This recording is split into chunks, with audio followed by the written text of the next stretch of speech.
Welcome back to part 2 of my 1982 Porsche 928 timing belt adventures. So I started this project about a week ago, actually on January 1st, 2021, and kind of gave an introduction of what I'm getting ready to do, and I thought I'd make another video here real quick and bring you guys along as I navigate through changing the timing belt on this car and doing all the great stuff that you should be doing while you're in there. So let me give you a little bit of an overview of what I've accomplished this far. I'll show you all the parts, then I'll show you what I've done on the engine so you can see that, and then keep you guys along this journey and make some more videos down the road. So let's get started. So here we are.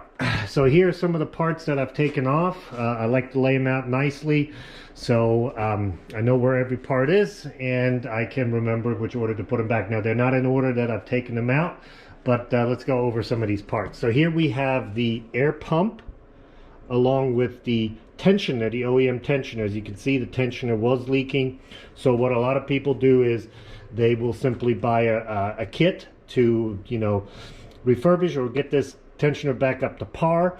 I decided that I was not going to go that route and went ahead and bought the Porsche tensioner. It's an Audi design that is a little bit more simplistic and requires less maintenance. So that was really the reason I went with it, is because, you know, you set it once and the tension does not have to be rechecked like you have to with these.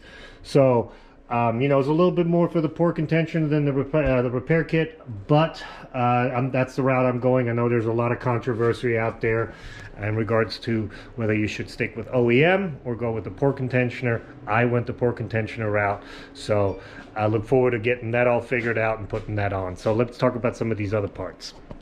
So here we have the cam gears. Now this was the first piece of bad news when I started taking this apart.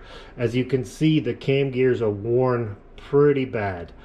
These are aluminum square edged cam gears and they will need to be replaced. So a couple of you guys out on Renless did talk to me about having some that they could sell, so I might hit you guys up and then maybe decide to go with the rounded ones or go with some older style steel ones. Haven't decided yet, but we'll make a decision at some point. Here we have obviously the fan. You have to keep that sitting straight. Here we have some bolts that I took on the timing belt cover, so make sure that I know where they're going. These pulleys right here, they all came off easy by hand. No force needed. Everything went well there. Here we have the harmonic balancer. This one was a little bit of a peter. I soaked that one with PV Blaster a couple of days, but could not get it off. So I did use a three-jaw puller. Popped it. Once it popped, I wiggled it off by hand, and it seems to be in good shape.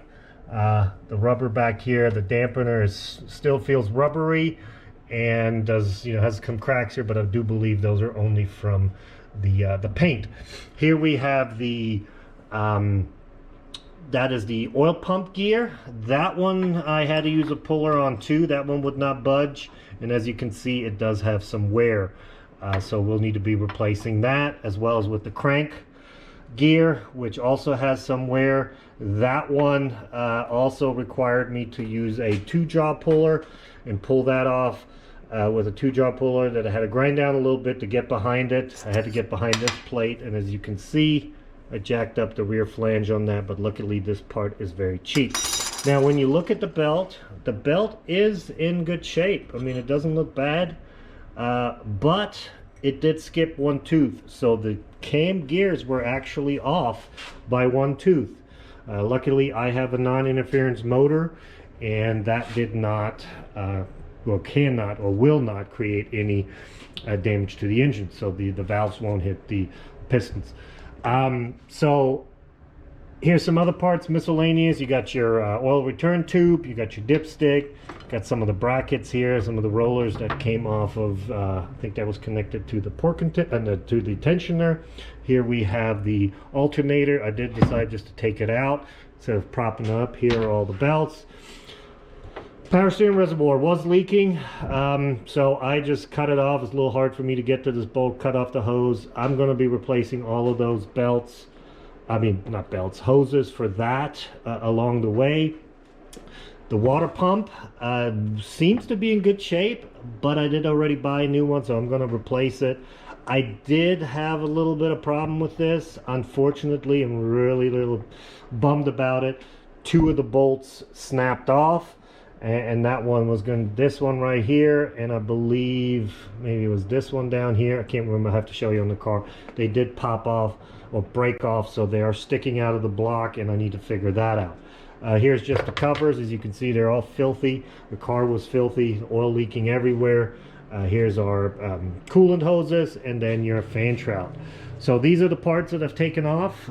Pretty happy with how things have gone so far. Oh yeah, and this is what I found down in the greasy oil on top of the oil pan. So my guess is somebody already replaced either the water pump or took it off, and just left that down in there, didn't clean up after themselves. So those are the parts I've taken off. So let me just kind of, oh, one more thing. So one thing I noticed, so here's all the water pump bolts. As you can see, there's 3 different sizes. These are the longer studs. You're supposed to, I think, only have 2 different sizes. So the longer ones and the shorter ones. And then I did have one of these here that was longer.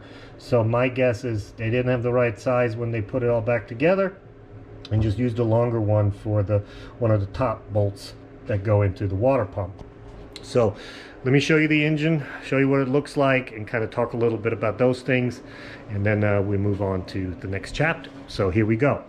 So take a look. There she is. All that mess. Look at it. It's disgusting.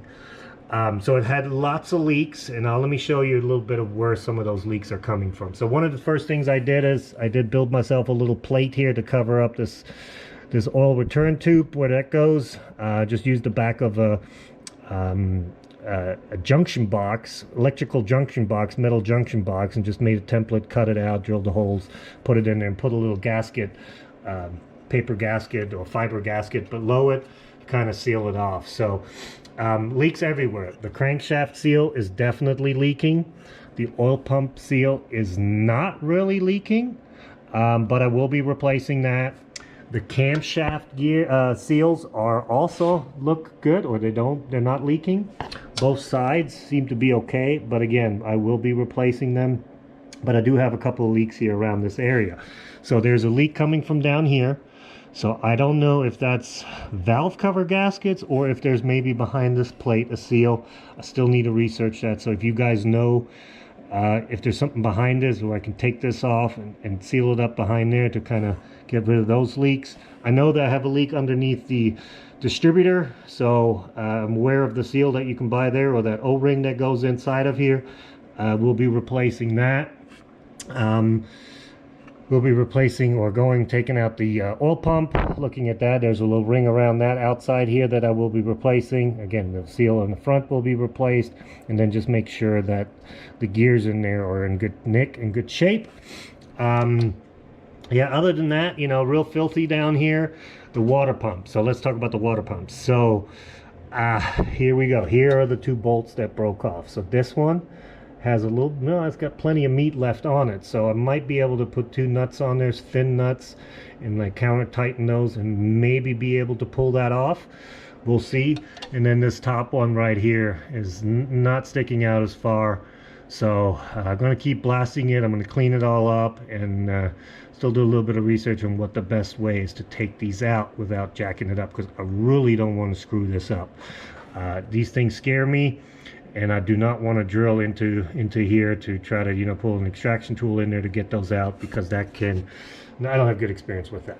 I did take the thermostat housing off, and probably will be replacing that, because the one time that I did drive the car, it seemed like it was heating up a little bit too much for my liking. So I only drove it around the block in the neighborhood in the summer for a little bit, but it was you know, it was getting warmer than I anticipated. So we'll get that replaced. I don't think that is very expensive, so we'll do that as well. So that is where we're at. You know, I'm real happy with the progress. Appreciate everybody online that's been chiming in on my post on Renless. Again, without you guys, I couldn't do it. You guys are awesome. You're giving me the courage, the motivation, you know, the information that I need to get this done. So thank you to you guys. And that's really it. That's where we're at today. I'll make another video along the line as we move forward. Oh, one more thing. I did get my 16-inch phone dials refinished, so they're looking real good. I did opt to go with the 16-inch on this. The car did come with the 15s. They're looking a little tired, and I do like the 16 a little better. And you know, I want to stay period correct on this car, so I have those back. Got new tires, so getting it ready because springtime. I want to drive this car, so I'm really looking forward to whipping her back into shape. Thank you guys online again for helping me out. Look forward to sharing some more videos with you. So until next time, thank you very much and cheers.